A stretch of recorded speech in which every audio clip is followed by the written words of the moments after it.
Hi everybody, welcome to our English learning journey in our educational and essential channel. In this particular video, we have to learn past perfect continuous tense. Past ಅಂದ್ರೆ ಭೂತಕಾಲ, perfect ನಿಶ್ಚಿತವಾಗಿ, continuous ನಿರಂತರವಾಗಿ tense ನಡೆಯುವಂಥ ಕಾಲ. ಅಂದರೆ ಭೂತಕಾಲದಲ್ಲಿ ನಿಶ್ಚಿತವಾಗಿ ನಿರಂತರವಾಗಿ ನಡೆಯುತ್ತಿದ್ದಂಥ ಕಾಲವನ್ನು ನಾವು ತೋರಿಸ್ಲಿಕ್ಕೆ ಏನೇನು structure ಬೇಕಿದೆಯೋ ಅದರ ಜೊತೆಗೆ ನಿಮಗೆ ಅದರ ಇಂಟೆನ್ಷನ್ ಏನು ಅನ್ನೋದನ್ನ ತೋರಿಸ್ಕೊಟ್ಟಿಗೆ ಹಲವಾರು ಉದಾಹರಣೆಗಳನ್ನು ತಗೊಂಡಿದ್ದೀವಿ. ಈಗಾಗಲೇ ನೀವು ಪ್ರೆಸೆಂಟ್ ಪರ್ಫೆಕ್ಟ್ ಕಂಟಿನ್ಯೂಸ್ ಟೆನ್ಸ್ ಅನ್ನ ನೋಡಿದ್ರಿ.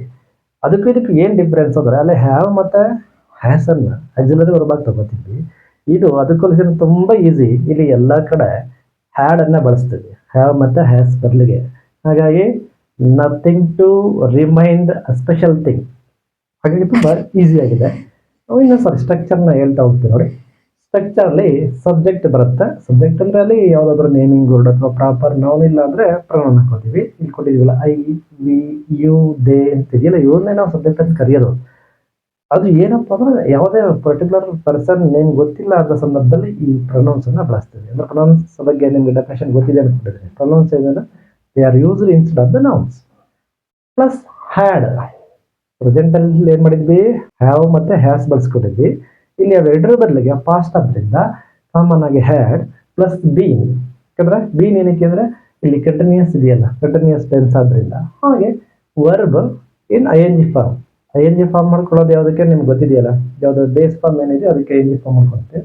ಪ್ಲಸ್ ಆಬ್ಜೆಕ್ಟ್, ಹಾಗೆ ಕಾಂಪ್ಲಿಮೆಂಟ್. ಆಬ್ಜೆಕ್ಟ್ ಕಾಂಪ್ಲಿಮೆಂಟ್ ಅಂದ್ರೆ ಕೊನೆಯಲ್ಲಿ ದೇರ್ ಅಂತ ಅಥವಾ ಎಸ್ಟರ್ಡೇ ಅಂತ ಬಳಸ್ತಿದ್ದಲ್ಲ, ಕೆಲವೊಂದು ಅಡ್ವರ್ಬ್ಸ್ ಬರುತ್ತೆ. ಓಕೆ, ಸೊ ಈ ಸ್ಟ್ರಕ್ಚರ್ಸ್ ಅನ್ನ ಮೈಂಡಲ್ಲಿ ನೆನ್ಪಿಟ್ಕೊಂಡು ಹೋದ್ರೆ ತುಂಬಾ ಈಸಿ ಇರುತ್ತೆ. ಇನ್ನೊಂದ್ಸರಿ ನಿಮಗೆ ಫಾರ್ಮೆಟ್ ಹೇಳ್ಬಿಡ್ತೀನಿ ನೋಡಿ. ಲೆಫ್ಟ್ ಸೈಡ್ ಅಲ್ಲಿ ಇರೋವೆಲ್ಲ ಸಿಂಗುಲರ್ಸ್, ರೈಟ್ ಸೈಡ್ ಅಲ್ಲಿ ಇರೋವೆಲ್ಲ ಪ್ಲೂರಲ್ಸ್. ಯಾಕೆ ಹೇಳ್ತಿದ್ದೀನಿ ಅಂದ್ರೆ ತುಂಬಾ ಲಾಂಗ್ ಗ್ಯಾಪ್ ಅಲ್ಲಿ ವಿಡಿಯೋಸ್ ಮಾಡ್ತಿರೋದ್ರೆ ಕೆಲವರು ಮಾಡ್ಕೊಂಡಿದ್ದೀರಿ ಅಂತೇಳಿ. ಅದರಲ್ಲೂ ಫಸ್ಟ್ ಪರ್ಸನ್ ಇವೆರಡು ಕೂಡ first person singular, first person plural, second person singular plural, third person singular ಮತ್ತು ಪ್ಲೂರಲ್. ಸೊ ಪರ್ಸನ್ ವೈಸ್ ನಾವು ಕಲಿತಾ ಹೋದ್ರೆ ನಿಮ್ಗೆ ಈಸಿಯಾಗಿ ಗೊತ್ತಾಗುತ್ತೆ. ಏನು ಫಸ್ಟ್ ಪರ್ಸನ್ ಸಿಂಗುಲರ್ ಅಲ್ಲಿ ಕೂಡ ಅಂದ್ರೆ ಎಲ್ಲದಕ್ಕೂ ಹ್ಯಾಡ್ ಬೀನ್ ಬಳಸಿ ನೋಡಿ. I had been going there. ಇದರ ಅರ್ಥ ನಾನು ಅಲ್ಲಿ ಹೋಗುತ್ತಲೇ ಇದ್ದೆ. ಶಾರ್ಟ್ ಆಗಿ ಹೇಳೋದಂದ್ರೆ ನಾನು ಅಲ್ಲಿ ಹೋಗ್ತಾನೇ ಇದ್ದೆ. ಯಾವಾಗ? ಪಾಸ್ಟ್ ಅಲ್ಲಿ. ಅದು ನಿನ್ನೆ ಆಗಿರ್ಬೋದು, ಮಧ್ಯಾಹ್ನ ಆಗಿರ್ಬೋದು, ಮೊನ್ನೆ ಆಗಿರ್ಬೋದು, ಅಥವಾ ಇವತ್ತಿನ ಬೆಳಿಗ್ಗೆ ಆಗಿರಬಹುದು. ಪಾಸ್ಟ್ ಆಗಿರ್ತಕ್ಕಂಥದ್ದನ್ನ ನಾವು ಪರ್ಫೆಕ್ಟ್ ಆಗಿ ಹೇಳುವಂಥದ್ದು. Once again, I had been going there ಅಂದ್ರೆ ನಾನು ಅಲ್ಲಿ ಹೋಗುತ್ತಲೇ ಇದ್ದೆ, ಹೋಗ್ತಾ ಇದ್ದೆ ಅನ್ನುವಂಥ ಮೀನಿಂಗ್ ಅನ್ನು ಕೊಡುತ್ತೆ. ಹಾಗೆ ಇನ್ ಪ್ಲೂರಲ್ ಬಂದ್ರೆ ಫಸ್ಟ್ ಪರ್ಸನ್ ಪ್ಲೂರಲ್. ಪ್ಲೂರಲ್ ಬಹುವಚನ ಏನಾಗುತ್ತೆ? V had been watching till end. ಕನ್ನಡದ ಅರ್ಥ ನಾವು ಕೊನೆಯವರೆಗೂ ವೀಕ್ಷಿಸುತ್ತಾ ಇದ್ದೆವು. ದಸರಾ ಆಗಿರ್ಲಿ, ಪಂಜನ ಕವಾಯತ್ತು, ಸರ್ಕಸ್ ಅಥವಾ ವಾಚಿಂಗ್ ಮೂವಿ, ಎನಿಥಿಂಗ್, ಅದನ್ನ ನಾವು ನೋಡ್ತಾ ಇದ್ವಿ, ನೋಡ್ತಾನೆ ಇದ್ವಿ ಅನ್ನೋದನ್ನ ಒತ್ತಿ ಹೇಳಲಿಕ್ಕೆ ನಾವು ಹ್ಯಾಡ್, ಹ್ಯಾಸ್, ಹ್ಯಾವ್ನ ಬಳಸ್ಕೊಳ್ಳೋದು. We had been watching till end. ನಾವು ಕೊನೆಯವರೆಗೂ ವೀಕ್ಷಿಸುತ್ತಾ ಇದ್ದೆವು. ಇಲ್ಲಿ ಸೆಂಟೆನ್ಸ್ ಬೇರೆ ಬೇರೆ ತಗೊಂಡಿದ್ದೀನಿ. ಸುಮಾರು ಬಾರಿ ನಿಮಗೆ ಮನವರಿಕೆ ಮಾಡಿಕೊಟ್ಟ ಹಾಗೆ ಬೇರೆ ಬೇರೆ ಸ್ಟ್ರಕ್ಚರ್, ಬೇರೆ ಬೇರೆ ವೊಕ್ಯಾಬುಲರಿ ನಿಮ್ಗೆ ಪರಿಚಯ ಆಗಲಿ ಅಂತೇಳಿ. ಅಥವಾ ಅದನ್ನ ಈ ಕಡೆ ತಗೊಂಡ್ರೆ ಇಲ್ಲಿ we had been going there ಅಂತ ಆಗ್ತಿತ್ತು. ಆವಾಗ ನಾವು ಅಲ್ಲಿ ಹೋಗುತ್ತಲೇ ಇದ್ದೆವು ಅಂತ ಆಗ್ತಿತ್ತು. ಅದು ಸಿಂಗುಲರ್, ಇದು ಪ್ಲೂರಲ್ ಆದ್ರಿಂದ ಎಂಡಿಂಗ್ ಅಲ್ಲಿ ಇದ್ದೆವು ಅಂತ ಹಾಕಿದ್ದೀವಿ. ಹಾಗೆ second person singular, second person plural. ವ್ಯತ್ಯಾಸ ಇಷ್ಟೇ. ಇಲ್ಲಿ ನೀನು, ಇಲ್ಲಿ ನೀವು. ಎಲ್ಲಿ? ಕನ್ನಡ ಲ್ಯಾಂಗ್ವೇಜ್ ಅಲ್ಲಿ. ಇಂಗ್ಲಿಷ್ ಅಲ್ಲಿ both are same in meaning. You had been sleeping ಅಂದ್ರೆ ನೀನು ಮಲಗಿಯೇ ಇದ್ದೆ, ಮಲಗಿಕೊಂಡೇ ಇದ್ದೆ. ನಾನು ನೋಡಿದಾಗ್ಲೋ ಅಥವಾ ನಾನು ಕಾಲ್ ಮಾಡಿದಾಗ್ಲೋ ಅಥವಾ ಆ ಟೈಮಲ್ಲಿ ಯು ಹ್ಯಾಡ್ ಬೀನ್ ಸ್ಲೀಪಿಂಗ್. ನೀನು ಮಲಗಿಯೇ ಇದ್ದೆ ಅಂದ್ರೆ ಒತ್ತಿ ಹೇಳುವಂಥದ್ದು, ಪರ್ಫೆಕ್ಟ್ ಆಗಿ ಹೇಳುವಂಥದ್ದು. ಅದನ್ನೇ ಯು ಹ್ಯಾಡ್ ಬೀನ್. ಹ್ಯಾಡ್ ಅಂದ್ರೆ ಮಲಗಿಯೇ ಇದ್ದೆ, ಮಲಗಿಕೊಂಡೇ ಇದ್ದೆ. ಬೀನ್ ಇದೆಯಲ್ಲ, ಬೀನ್ ಏನ್ ತೋರಿಸುತ್ತೆ? ಐ ಎನ್ ಜಿ ಫಾರ್ಮ್ ಅಲ್ಲಿ ಇದೆ, ಮುಂದಿನ ವರ್ಬ್ ಅನ್ನೋದನ್ನ ತೋರಿಸುವಂಥದ್ದು. ಹಾಗೆ ಪ್ಲೂರಲ್ ಫಾರ್ಮ್ ಬಂದ್ರೆ ಸೆಕೆಂಡ್ ಪರ್ಸನ್ ಪ್ಲೂರಲ್, ಕನ್ಫ್ಯೂಸ್ ಮಾಡ್ಕೋಬೇಡಿ. Second person singular, second person plural. ಇಂಗ್ಲೀಷಲ್ಲಿ ಡಿಫ್ರೆನ್ಸ್ ಗೊತ್ತಾಗಲ್ಲ, ಕನ್ನಡದಲ್ಲಿ ಅದು ಇನ್ನೇನು ಅಂದ್ಕೊಳ್ತೀವಿ. ಇಲ್ಲಿ ಪ್ಲೂರಲ್ ಜಾಸ್ತಿ ಜನ ಇರಬೇಕು ಅಂತಿಲ್ಲ, ರೆಸ್ಪೆಕ್ಟ್ಫುಲ್ ಆಗಿ ದೊಡ್ಡವ್ರಿಗೆ ಎಲ್ಡರ್ಸ್ ಕರೆಯುವಾಗಲೂ ಕೂಡ ನಾವು ನೀವು ಅಂತಾನೆ ಅದನ್ನು ಸಂಭವಿಸ್ಕೋಬೇಕು. ಯು ಹ್ಯಾಡ್ ಬೀನ್ ಡಿಸ್ಕಸಿಂಗ್, ನೀವು ಚರ್ಚೆ ಮಾಡುತ್ತಲೇ ಇದ್ದೀರಿ ಅಥವಾ ಇದ್ರಿ. ಯು ಹ್ಯಾಡ್ ಬೀನ್ ಡಿಸ್ಕಸಿಂಗ್ ಅಂದರೆ ನೀವು ಚರ್ಚೆ ಮಾಡ್ತಾನೇ ಇದ್ರಿ, ಚರ್ಚೆ ಮಾಡುತ್ತಲೇ ಇದ್ರಿ, ಮಾಡ್ತಾ ಇದ್ದೀರಿ. ನಾನು ನೋಡಿದಾಗಲೋ ಅಥವಾ ಆ ಟೈಮಲ್ಲಿ ನೀವು ಚರ್ಚೆ ಮಾಡ್ತಾನೆ ಇದ್ರಿ, ಪಾಸ್ಟ್ ಟೆನ್ಸಲ್ಲಿ ಪರ್ಫೆಕ್ಟ್ ಆಗಿ ಕಂಟಿನ್ಯೂಯಸ್ ಆಗಿ ಏನನ್ನು ಒತ್ತಿ ಹೇಳಲಿಕ್ಕೆ ಬಳಸುವಂಥದ್ದು. ಹಾಗೆ ಥರ್ಡ್ ಪರ್ಸನ್, ಇಲ್ಲೊಂಚೂರು ಏನು ನೆನ್ಪಿಟ್ಕೋಬೇಕು, ನೆನ್ಪಿಟ್ಕೊಳ್ಳೋದೇನು ಅಂಥದ್ದಿಲ್ಲ, ಆಕ್ಸಿಲರಿ ವರ್ಬ್ಸು ಎಲ್ಲದಕ್ಕೂ ಸೇಮ್ ಹ್ಯಾಡ್ ಇದೆ.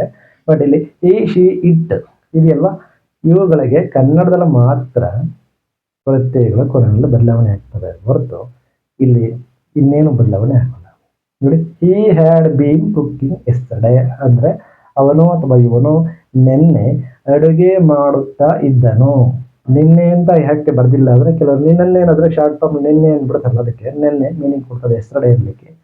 ಸೆಕೆಂಡು, ಶಿ ಅಂತ ಒಂದು ಬೆಲೆ ಬಳಸಿದ್ರೆ she had been cooking yesterday, ಅದರ ಅರ್ಥ ಏನು? ಅವಳು ಅಥವಾ ಇವಳು ನಿನ್ನೆ ಅಡುಗೆ ಮಾಡುತ್ತಾ ಇದ್ದಳು, ಅಡುಗೆ ಮಾಡ್ತಾನೇ ಇದ್ದಳು, ನಿನ್ನೆ ಪೂರ್ತಿ ಇಡೀ ದಿನ ಅಡುಗೆ ಮಾಡ್ಕೊಟ್ಟೇ ಇದ್ಲು ಅಂತ ಹೇಳ್ತೀವಲ್ಲ ಅದು. ಅಲ್ಲಿ ನ್ಯೂಟ್ರಲ್ ಜೆಂಡರ್, ಅದು ಅಥವಾ ಇದು. It had been cooking yesterday ಅಂದ್ರೆ ಏನು? ಅದು ಅಥವಾ ಇದು ನಿನ್ನೆ ಅಡುಗೆ ಮಾಡುತ್ತಾ ಇತ್ತು, ಅಡುಗೆ ಮಾಡ್ಕೊಂಡೇ ಇತ್ತು. ಅಂದ್ರೆ ನಮಗಿಂತ ಯಾವುದು ಚಿಕ್ಕ ವಯಸ್ಸಿನ ಮಗುನೋ ಅಥವಾ ಯಾರು ಅವ್ರ ಹೆಸರಿಗೆ ಗೊತ್ತಿಲ್ಲ ಅನ್ನೋದಾದ್ರೆ ನಾವು ಅದನ್ನು ಈ ರೀತಿ ಇತ್ತು, ನಾನ್ ಲಿವಿಂಗ್ ಥಿಂಗ್ ಅಥವಾ ನ್ಯೂಟ್ರಲ್ ಜೆಂಡರ್ಗೆ ಕಾಮನ್ ಆಗಿ ಬಳಸುವಂಥದ್ದು.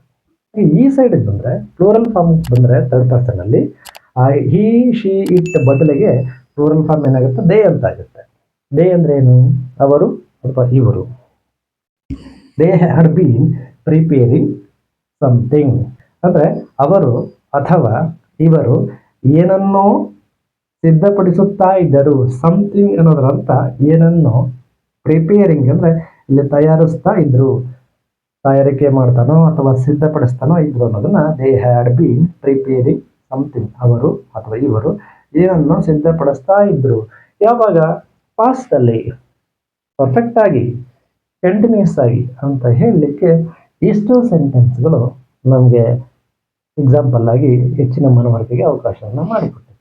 ಸೊ ಇಂಪಾರ್ಟೆಂಟ್ ನೋಡ್ತೀನಪ್ಪ ಅಂದರೆ ಪಾಸ್ಟ್ ಪರ್ಫೆಕ್ಟ್ ಕಂಟಿನ್ಯೂಸ್ ಟೆನ್ಸಲ್ಲಿ ಹ್ಯಾಡ್ ಬೀನ್ ಬಳಸಬೇಕು, ವರ್ಬು ING ಫಾರ್ಮಲ್ಲಿ ಇರಬೇಕು. ಇದಿಷ್ಟು ನೆನಪಿಟ್ಟಿಕೊಂಡ್ರೆ ಈಸಿಯಾಗಿ ಪಾಸ್ಟ್ ಪರ್ಫೆಕ್ಟ್ ಕಂಟಿನ್ಯೂಸ್ ಟೆನ್ಸನ್ನು ಅರ್ಥ ಮಾಡ್ಕೋಬೋದು. ಈ ನಮ್ಮ ಟೆನ್ಸ್ ಸೀರೀಸಲ್ಲಿ ಫ್ಯೂಚರ್ ಪರ್ಫೆಕ್ಟ್ ಕಂಟಿನ್ಯೂಸ್ ಟೆನ್ಸ್ ಮುಗಿದ್ರೆ ನಿಮಗೆ ಎಲ್ಲ ಥರದ ಅಂದರೆ totally 12 kinds of the tense ನಿಮಗೆ ಅರ್ಥ ಆಗುತ್ತೆ. ಸೊ ಅದನ್ನು ಕೂಡ ಹೀಗೆ ಕ್ಯೂರಿಯಾಸಿಟಿಯಿಂದ ನೀವು ಅರ್ಥ ಮಾಡ್ಕೊಳ್ತೀರಿ ಅಂತ ಹೇಳ್ತಾ, keep watching our videos till my next video, and also don't forget to like, subscribe, watch and comment with sharing. Okay, bye.